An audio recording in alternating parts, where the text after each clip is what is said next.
আসসালামু আলাইকুম। কেমন আছেন সবাই? 1919 সালে ভারতের জালিয়ানওয়ালাবাগে ঘটে যাওয়া একটা নির্মম হত্যাকাণ্ডের উপর বেস করে নির্মিত Kesari 2 the untold history of Jallianwala Bagh.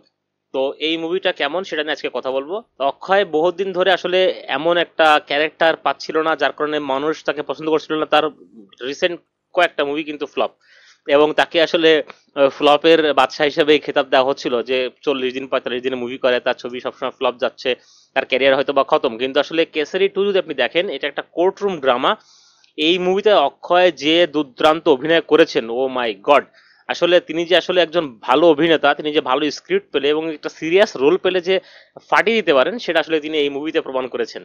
এবং তার সাথে পাশাপাশি আছেন আর Madhavan, one of the best actor of Bollywood, এবং আমার খুব খুব খুব ফেভারিট একজন অ্যাক্টর। এত ড্যাশিং স্মার্ট একটা লোক, আসলে বলার মতো না। তার অভিনয় পারফরমেন্স থেকে শুরু করে তার দিকে তাকিয়ে থাকার মতো না। এখানে সে ভিলেন, আসলে ভিলেন না, আসলে সে ব্রিটিশ সরকারের পক্ষ থেকে অক্ষয়ের বিপক্ষে আসলে লড়ছিলেন এখানে উকিল হিসেবে।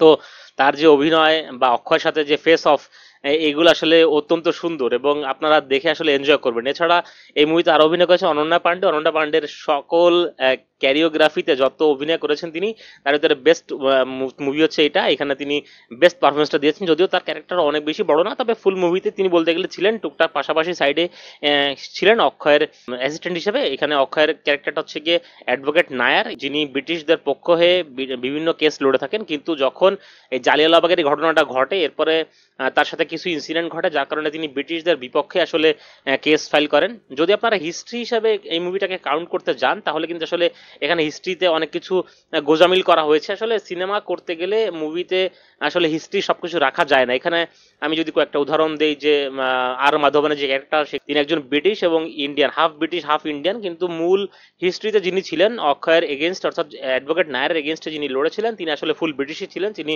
হাফ ইন্ডিয়ান ছিলেন না। এছাড়া অক্ষয়ের সাথে যে অ্যাসিস্ট্যান্ট হিসেবে যে লেডি উকিল, অর্থাৎ অনন্যা পান্ডেকে রাখা আছে, মূল হিস্ট্রিতে আসলে এখানে কোনো লেডি কোনো অ্যাডভোকেট ছিলেন না, অক্ষয়ের কোনো অ্যাসিস্ট্যান্ট হিসেবে কোনো মহিলা ছিলেন না।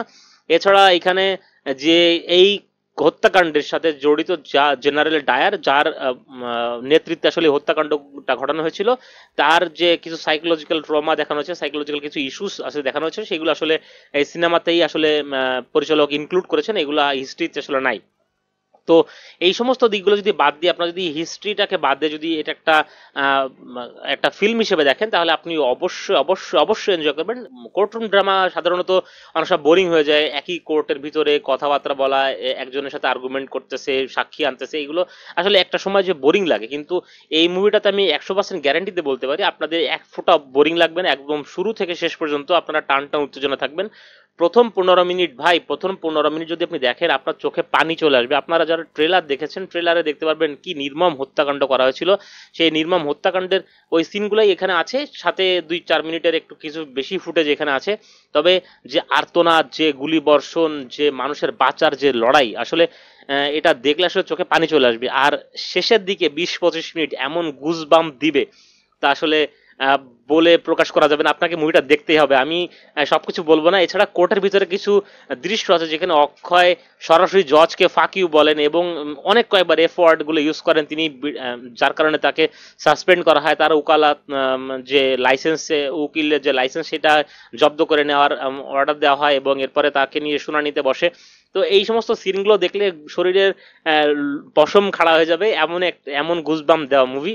তো আমি 100% রিকমেন্ড করবো, আপনারা যারা কোর্টরুম যারা পছন্দ করেন, যারা থ্রিলার টাইপের মুভি পছন্দ করেন, তারা 100% রিকমেন্ডেড এই মুভিটা দেখবেন। এই মুভিটা ফ্যামিলি ফ্রেন্ডলি মুভি। তবে প্রথম দিকে যে নির্মম হত্যাকাণ্ডগুলো দেখানো হয়েছে, যে ভায়োলেন্সগুলো দেখানো হয়েছে, সেগুলো বাচ্চাদের থেকে দূরে রাখাই ভালো। বাচ্চারা দেখলে একটু ভয় পেতে পারে।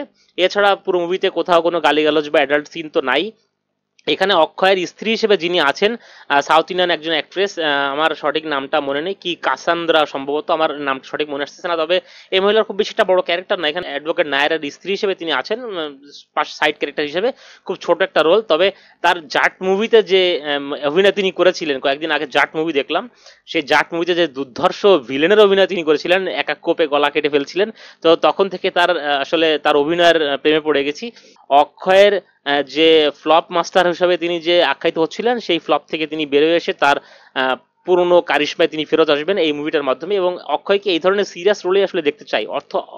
অক্ষয় হয়তো বা অনেক বেশি কমেডি করবে, ওই সেই হেরাফেরি টাইপের মুভি, অথবা অনেক বেশি সিরিয়াস রোল করবে এই রকম টাইপের মুভি, যেগুলো আমরা এই যে কেসরি 2 টাইপের মুভি বা কেসরি 1 যেরকম মুভি ছিল, এরকম সিরিয়াস কিছু রোলে অক্ষয়কে কিন্তু আসলে অত্যন্ত দারুণভাবে মানায়।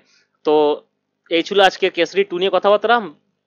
ভিডিওটি ভালো লাগলে অবশ্যই শেয়ার করবেন, লাইক করবেন এবং কমেন্ট করে জানাবেন আপনাদের কাছে কেমন লেগেছে। এই মুভিটা যদি আপনারা অনলাইনে দেখতে চান তাহলে আমার টেলিগ্রাম গ্রুপে জয়েন করতে, আমার টেলিগ্রাম গ্রুপের লিংক ডেসক্রিপশন বক্সে দেওয়া আছে। তো ভালো থাকবেন সবাই, হ্যাপি ওয়াচিং।